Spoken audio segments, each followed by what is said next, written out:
Hey everybody, it's your host Pappy with some bad news and some good news. The bad news is that I messed up the audio on this episode, so it's going to sound a little bit worse than usual. Apologies for that, that's my fault. But the good news is that we have a new podcast. Our spin-off Lord of the Rings show has been launched. So if you search for Lord of the Rings spoilers on iTunes, you can find all of our Lord of the Rings episodes there. It would really mean a lot if you could take a second, search for Lord of the Rings spoilers, and give us 5 stars there. That would help us show up in the search results and help more people find our feed.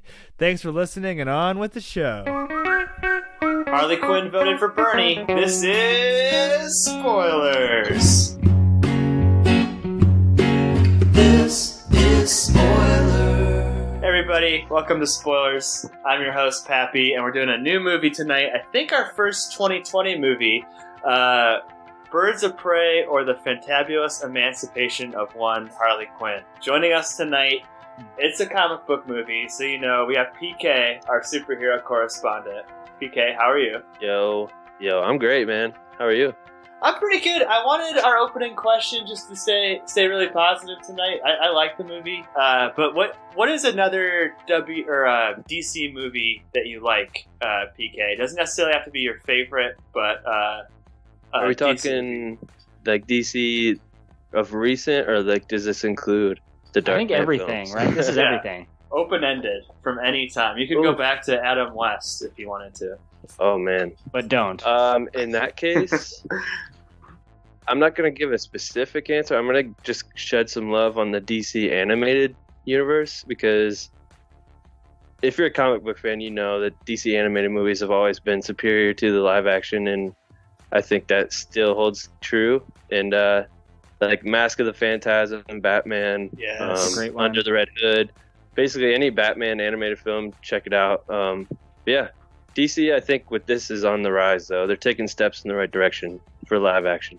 Yeah, we're recording this the night of the Oscars. As we record, Joker has the most Oscar nominations of any movie, a DC film. And yeah, Mask of the Phantasm was a lost episode that Stevie and I did year one of Spoilers. So that we're right for year redo. one. That's another good Batman movie. But anyway, go on. Sorry. The guy who just made out that clever observation, Corey. Where are you recording from tonight? And what's a DC movie that you enjoy? Hi, my name's Corey. Recording out of Simi Valley, California, also known as Kylo Ren memes. Well, I mean, I've really liked PK's point. Another great one that people should watch is Batman Assault on Arkham, which is basically a Suicide Squad animated movie, which is much better than the live action Suicide Squad movie. But that aside, I'm going to go with live action, and I'm going to say one of my favorites is the 1992 Tim Burton film Batman Returns, which we recently did a podcast on over at Big Dumb Movie that should be out in a few days. Maybe even by the time this is out, it'll be out. So check that out. But I really do like Batman Returns. It's got that old school wintry Tim Burton feel with that like dark aesthetic and the beautiful Danny Elfman score. That one's just a classic. Very nostalgic for me. Underrated as a Christmas movie. Definitely. I think my pick would be another one that's underrated as a Christmas movie. I really enjoyed the Shazam from last year. I forgot to give mine at the top. But last but not least, we have a first-time guest on the podcast, Letterboxd legend. We're calling him Mike. Mike, where are you recording from tonight, and what's a DC movie you enjoy watching? I am recording from Peabody, Massachusetts. My favorite DC. To Peabody. That's okay. My favorite DC film is probably The Dark Knight, obviously, I would say, or Vertigo. I would count History of Violence. Yeah, Dark Knight is classic.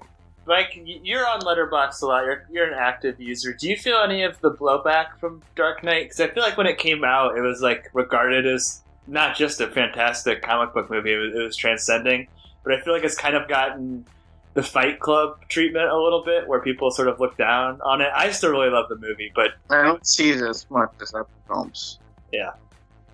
I mean, you could say that for any, one of the most, popular films of all time. That's very true. 2008 was a big year for comic book movies. Dark Knight and Iron Man came out, I believe, in the same year. Here we are, 12 years later, talking about another comic book movie and a sequel, PK, to the much maligned, like we talked about, Suicide Squad. Could you help? I never saw Suicide Squad. Could you kind of help bridge the gap between that film and where we stand today? Well, I unfortunately saw Suicide Squad twice in theaters. So this is a very like loose sequel. The only thing that really connects it is, Harley Quinn and her relationship with the Joker, or should I say her past relationship with the Joker. And I really enjoyed the like goofy animated intro to the movie that we got, kind of explaining her and her relationship with Mr. J. And I like how they kind of gave the Joker his old school comic look in that intro, because they're just trying to get away as far away from possible from Jared Leto as the Joker.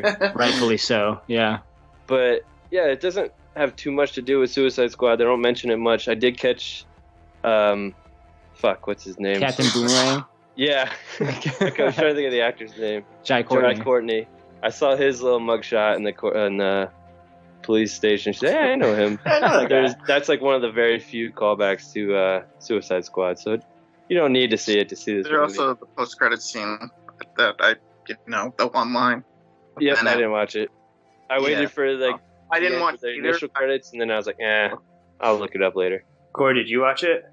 The post credits for Birds of Prey? Yeah. Yeah, it's just a line. It's like I did. Yeah, I was very disappointed. They were trying to pull like a Deadpool. It was basically Harley Quinn's voiceover saying, like, "What are you still here? What are you waiting for? Okay, I'll tell you something."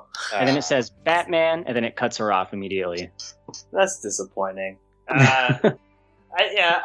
I don't really see the need, like, why movies feel the need to lead us on like that. But that was a good summary, PK. And basically, Corey, what we're left with after Harley Quinn has ended her relationship with Mr. J is basically the first act of John Wick 3. But that's Harley Quinn's whole existence, right? She's just there to drink and party and I guess eat a whole lot of fucking cheese whiz, man. That scene makes me nauseous. Everybody wants to kill her, though, is kind of what I was getting at. There's a lot of would-be assassins. Yeah, definitely. So the idea is that Harley Quinn, who was the Joker's main squeeze, is no longer with him, so she's on her own, and because of that, all the people that she's fucked with over the years are trying to come and get her. And they're doing so in a very comic booky fashion, because it's not like they're kind of coming at her one at a time, and you kind of see them like, all right, I'm going to come get revenge. It's like during one chase scene, they all just seem to randomly encounter her, which is a very comic book move, I think. And beyond just that, it reminds me of John Wick 2 with the text on the screen coming up, introducing the characters. Mike, It's a very stylish movie, that being one of their choices. Suicide Squad also, though. Yeah, they did do that in Suicide Squad. That's one of the few things I liked about that movie. When I first saw that in this movie, I was kind of getting pissy. It's like, are they doing it again? Or I'm with you. I had the exact same thought. I was like, okay, are they going to make the same mistakes as Suicide Squad? But that idea kind of dropped from my mind. What did you guys think of like Harley's narration of the story? It was kind of jarring. I just thought, I mean, it wasn't like, devastatingly jarring, but I've heard that too, and I think that like it kind of made sense because it's like she's telling the story, from her point of view, and she's fucking crazy. And who knows what's going on in her head. So it kind of makes sense that it kind of bounces around here from there and back to here and back to there. And, oh, yeah, by the way, you need to know this. So let's go back a little bit. It's the classic unreliable narrator. So I think we see some examples of that, like when she blows up Ace Chemicals and the way it looks, the explosion has like fireworks coming out of it and it's very grand. And then when the cops are looking at it, it's just like a regular like industrial fire. Oh. Yeah, I didn't notice that. That's cool, but that does make sense.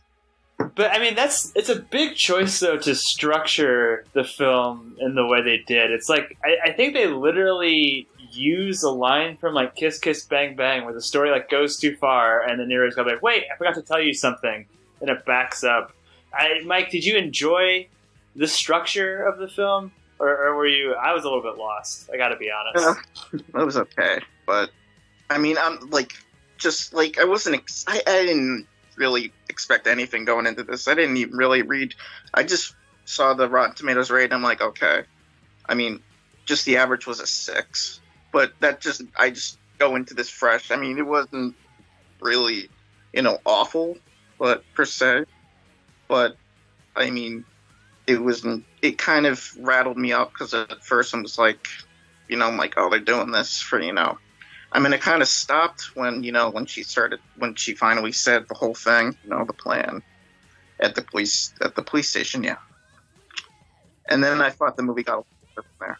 Well, you mentioned the police station. That sequence is so effing ridiculous. I mean, PK, is that kind of to Kylo's point? Do you think that was actually happening? Is that supposed to be the unreliable narrator? Because she's shooting beanbag guns at cops who have real guns. It should be the game over, right? I could see it going either way. I mean, yeah, it could be kind of in her head, but at the same time, you start thinking that way. It's like the whole movie could play out in her head, just kind of like people have theories about the Joker. And it's like, I just think, they're playing along the lines of it is a comic book movie. It's bright and colorful and chaotic and goofy and just like her character. So I think I want to believe that really happened, and she really brought canisters of red and blue paint or smoke and glitter, and because I mean she was still fucking those dudes up when she was hitting them and with the gun or whatever. So I mean, she knows, she doesn't care. She's just having fun. So I think that's all part of her game. The style seems to take a lot of precedent over the substance, and there is a conflict that's kind of pushed way in the background with a diamond that has some account numbers on it. But Corey, I see this more as an assembling the squad movie. There's a couple people who joined Harley Quinn. Did any of those characters stand out to you? I liked Huntress, actually. And I think some people are going to hate her Huntress, but I liked her a lot because she's so fucking awkward that it's great.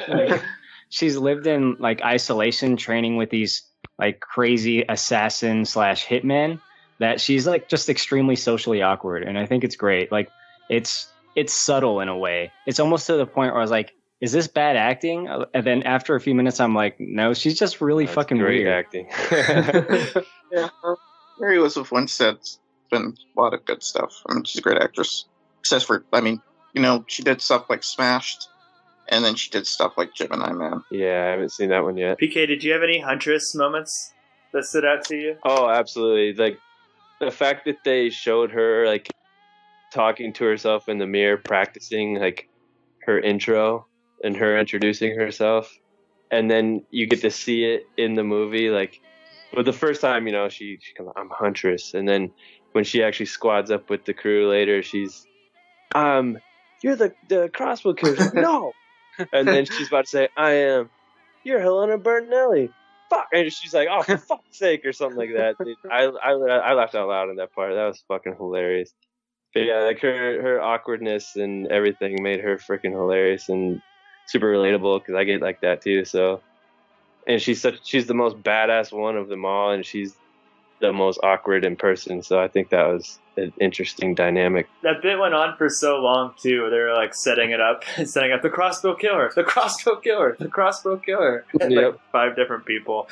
Mike, I saw in your Letterboxd review that you said Rosie Perez really stood out to you. I just like Rosie Perez. I just like to see her stuff. I haven't seen her in anything. I just like seeing her because I like her early 90s, White Man Can't Jump? Yeah, I do like that. It's Me not too. the best, but, I enjoy it. And, I didn't see Fearless. I gotta see that. She got nominated for an Oscar for that. Okay, yeah, she was Do the Right Thing. I always forget that. But, yeah, I just like to see her. I mean, her character was cliched, but that was kind of the point, the movie did make towards that. The scene where she gets the shirt was so fucking funny. What did it say? I shaved my balls for this?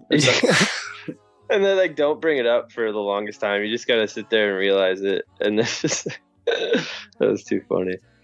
PK, as our superhero correspondent, am I supposed to know? The last character we didn't talk about was Black Canary. Am I supposed to know that she has scream powers? I know that she breaks the glass earlier in the film, but is that all of the breadcrumbs that I'm given that she's a literal superhero? Yeah, pretty much. Look, they should have left the Canary cry out of this movie. It didn't seem to fit, did it? When she used her power? I mean, if you rewatch the trailer, they show that scene in the trailer too. So I knew it was coming, but I knew the characters. I assumed it was coming at some point. But yeah, the little glass breaking, that's all the teaser you're gonna get. She's in Arrow, the show or the series Arrow, and there was an old Birds of Prey show back in the day on like the CW. Yeah, it was horrific. But yeah, if you don't know comics, you're not gonna know who Dinah Lance is. Is she a famous comic? She's very. I mean, she's married to the Green Arrow, and then like she's like one of the leaders of the Birds of Prey. I don't know too much about the actual Birds of Prey comic line.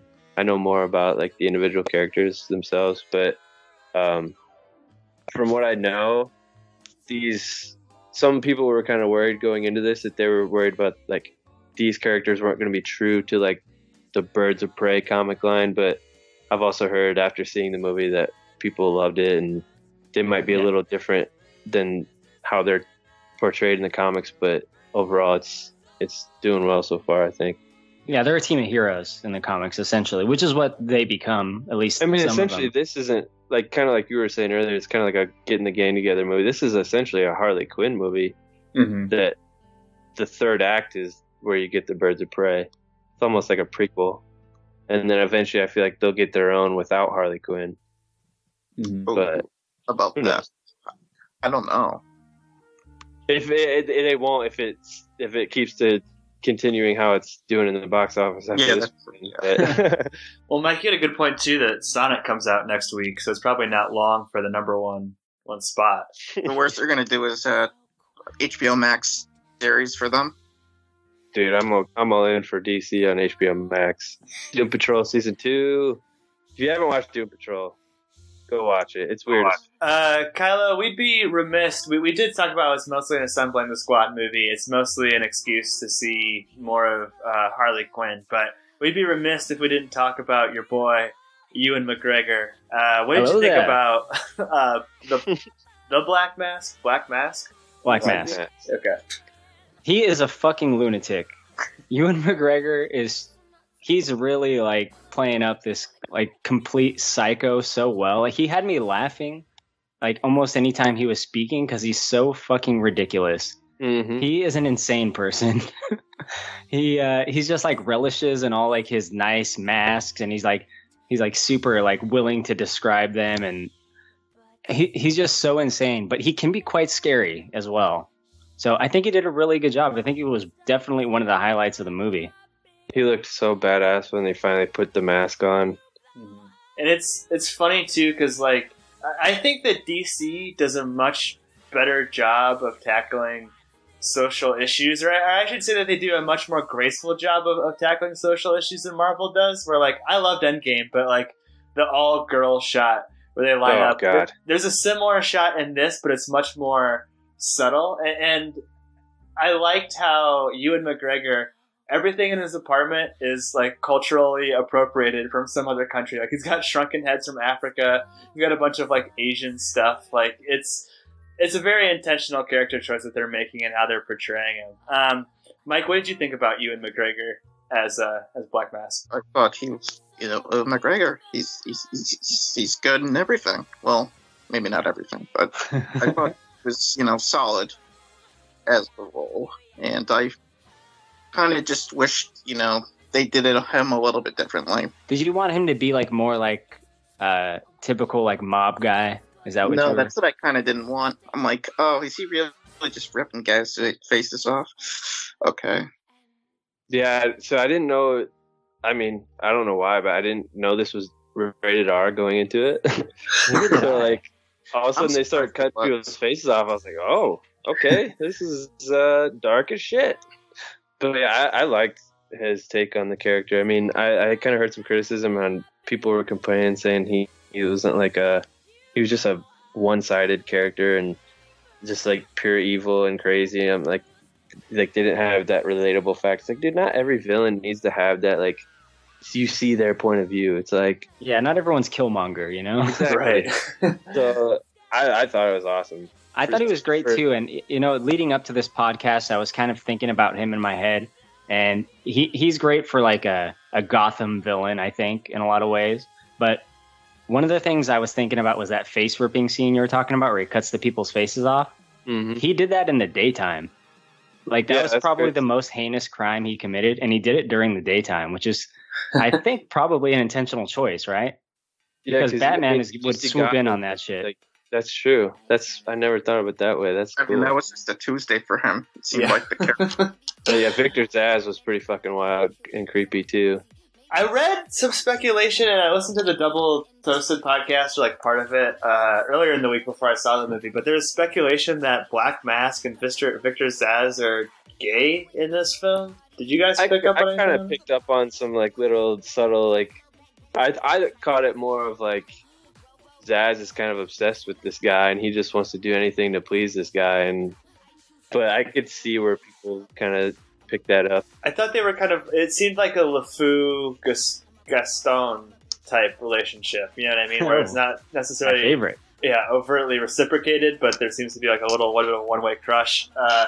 That's pretty much all that I had. I want to open it up to your guys' other final thoughts. But Mike, I had one more note. Kind of speaking of the style over substance. Did you enjoy the Diamonds Are Forever sequence? Basically, Harley Quinn gets like punched in the face, and it kind of goes into like a Marilyn Monroe type. I think it's a Gentleman Before Blondes. Right. I feel like that was shot for the trailer, to be honest. And they just cut it in because they had like, you know, I mean, it was like a, you know, like a dream, or like, you know, it was just a sequence they had. I feel like. I mean, that's just my opinion. I mean, that's just me. But Corey, did you like it? I did quite enjoy it. I thought it was kind of nice how, like, after getting hit, we kind of, like, jumped into her mind for a second, and she is, like, a crazy person. So what goes on in her head is, like, not what would go on in anyone else's head during that moment, which is kind of cool. I thought it was great. I really liked it. And I'll say this, too. Like, Margot Robbie is a testament to her performance, because I should be really annoyed by her character, and I feel like any other person like doing that level of ADD would annoy me. But like everything from like the egg sandwich bit on down, oh my god, works, and it's hilarious. So do you guys have any final thoughts or anything I didn't bring up? I was just gonna say something about Ewan McGregor one more time. Go for it. I watched Dr. Sleep like 2 days before I went and saw this, so it was kind of interesting to see. Like, I don't know if you guys have seen it, but his like portrayal of adult Danny Torrance is kind of like mundane and boring and it's kind of weird, and just seeing him flip a switch and play this over the top crazy psychotic dude, and you could just tell he was having fun with it. I thought that was pretty interesting. But one thing I also want to say on the topic of Birds of Prey, is the action. The action in this movie is fucking amazing. It really is. Like the hand-to-hand stuff, they put a lot more care than I figured they would have in a movie of this type. There's a lot of wide shots. I was gonna say it was all shot so you could see everything. Like it wasn't shaky cam. It wasn't all that stupid bullshit. Absolutely, and it did it a lot better than I've seen some of the recent Marvel movies in terms of hand-to-hand stuff. Maybe with the exception of Winter Soldier. But really top quality action scenes as far as hand-to-hand stuff. Yeah, I definitely agree. The CGI was really good too. Like, I'm pretty sure Bruce the hyena, that's what he was, right? He looked so good. Yeah, that was definitely a CGI dog. It wasn't unless Margot Robbie like ate a Twizzler with a real hyena. But yeah, that was it had to have been like some type of dog that they just CGI, because I was sitting there looking at that thing. I'm like, man, it looks just like a fucking German Shepherd at home. It looks a lot better than that dog in the Harrison Ford movie coming out. What's that? Yeah, seriously. Called The Wild. Podcast coming soon for that, I'm sure. But let's go ahead and wrap this podcast up. This is where we give our yes or no's and kind of some final wrap-up thoughts. This will be a yes for me. Like we've been talking about, I'm really impressed with what DC has been doing. I have no dog in this fight. We've done a lot of DC movies and a lot of Marvel movies on this podcast, and I've given no's to both, but they just seem to be on a hot streak with Shazam and Joker. and now this, and just like the way that Ewan McGregor blows up at the end is so satisfying. Oh my god! It's so nice to hear "fuck" like 20 times in a movie for adults. Like it's just nice, and like I said, the style.